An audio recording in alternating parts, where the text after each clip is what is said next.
روايتنا اليوم من أهم الروايات، إذا مش لجمالها فبكون لأهميتها، لأنها من الكتب القليلة اللي بتروي قصة الاستعمار الأوروبي لأفريقيا من وجهة نظر الأفارقة أنفسهم، وعن الآثار المدمرة اللي تركتها لغاية الآن.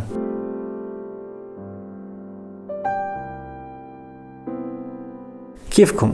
روايتنا اليوم اسمها أشياء تتداعى، من الأدب الإفريقي للكاتب النيجيري تشينو أتشيبي. صدرت أول مرة سنة 1958. تقييمها مثل ما أنتم شايفين على الشاشة، على جود ريدز 3.6، على الأبجد 3.6، وعلى أمازون 4.3، والتقييمات طبعا من 5. رواية الأشياء تتداعى بتصور المجتمع الإفريقي في نهاية القرن ال19، يعني حوالي 1890، في بداية الاستعمار البريطاني لنيجيريا، وكيف أثر هذا الاستعمار على ثقافة القبائل البدائية والبسيطة، حيث رافق هذا الاستعمار غزو على ثقافة المنطقة وعلى لغتها وعلى دينها.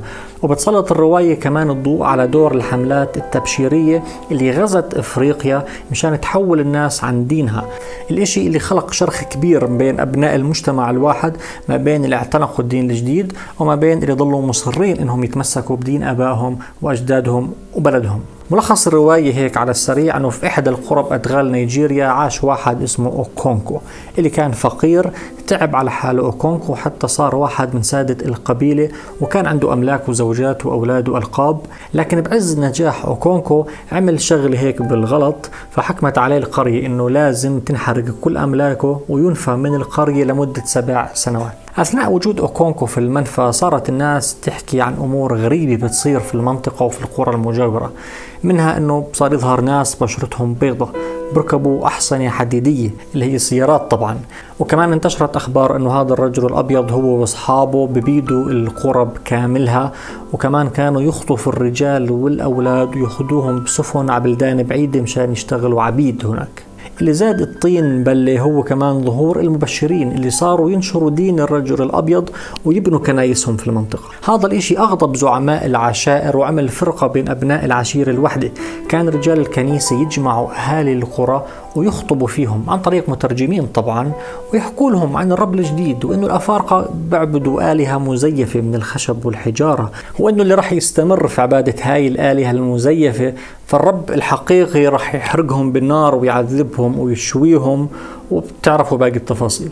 كان بعضهم يقتنع بحكي الرجل الأبيض وكان يعتنق دين الرجل الأبيض، لكن البعض الآخر لا، كان يضحك عليهم ويحكي معقول في حدا بيصدق هدول المجانين.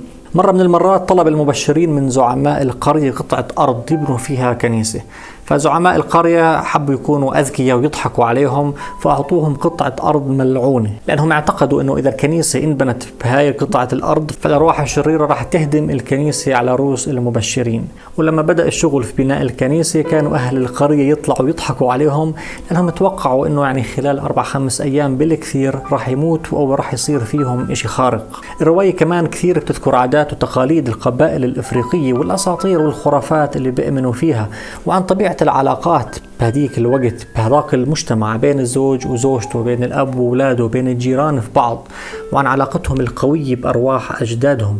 فكانوا حتى ما يسترجوا يخوضوا أي حرب إلا بعد ما يستشيروا العرافات اللي بتتواصل مع أرواح أجدادهم. تحكي الرواية قديش كانوا يخافوا من المرض، فاللي كان يمرض أمراض معينة كانوا يحملوه ويروحوا يرموه في غابة الشر لغاية ما يموت المريض هناك. وكمان كانوا يرموا التوائم هناك، لأنه باعتقادهم أنه ولادة التوأم فهو فعل مش كويس للقبيلة وللعشيرة. بتذكر الرواية تفاصيل كثير عن احتفالاتهم، عن عباداتهم، عن كل إشي. وعلى فكرة هذا الإشي، هذا الهدف الأسمى من الأدب ومن الروايات، إنها بتنقلنا لعالم غير عالمنا، إنها بتعرفنا على ثقافات يمكن موجودة يمكن أبيدت، عمرنا ما راح نقدر نتعرف عليها إلا بقراءتنا للأدب اللي بيعكس هاي الثقافات. من الأمور الغريبة كمان اللي بتذكرها الرواية، الأمور الطريفة، إنه لما كانت تروح عائلة مشان يخطبوا لابنهم بنت معينة، فكان من العيب إنه الأهالي يقعدوا يحكوا عن المهر وعن الفلوس بشكل مباشر كأنهم بيشتروا سلعة، فكانوا يحكوا عن الفلوس بشكل غير مباشر. فأهل الشاب كانوا يحملوا حزمة من العصي بعدد معين بيمثل المبلغ المهر المقترح، وكانوا يعطوه لأهل العروس.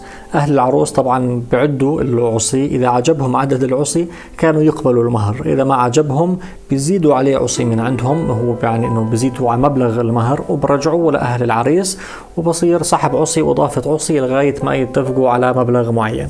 رواية كثير حلوة ونهايتها يعني يمكن من أجمل النهايات اللي مرت علي بالروايات. حاب أعرف رأيكم بشغلتين. الشغلة الأولى، هل برأيكم سيطرة بريطانيا أو أي مستعمر بشكل عام على شعوب أضعف منه وفرض لغته وثقافته عليهم، هل هو إشي طبيعي؟ لأنه بالنهاية البقاء للأقوى ولا عزاء الشعوب الضعيفة اللي بتستنى أرواح أجدادهم يجوا ينقذوهم. الشغلة الثانية، هل الدين باعتقادكم كان شريك في هذا الاستعمار أم أنه المستعمر استغله واستخدمه كأداة للسيطرة على إفريقيا؟ حاب تحكوا لي رأيكم بالتعليقات، وما تنسوا تشتركوا بقناة الفهرس على الفيسبوك أو على اليوتيوب. كان معكم أيمن العقرباوي، يستمتعوا بحياتكم. سلام.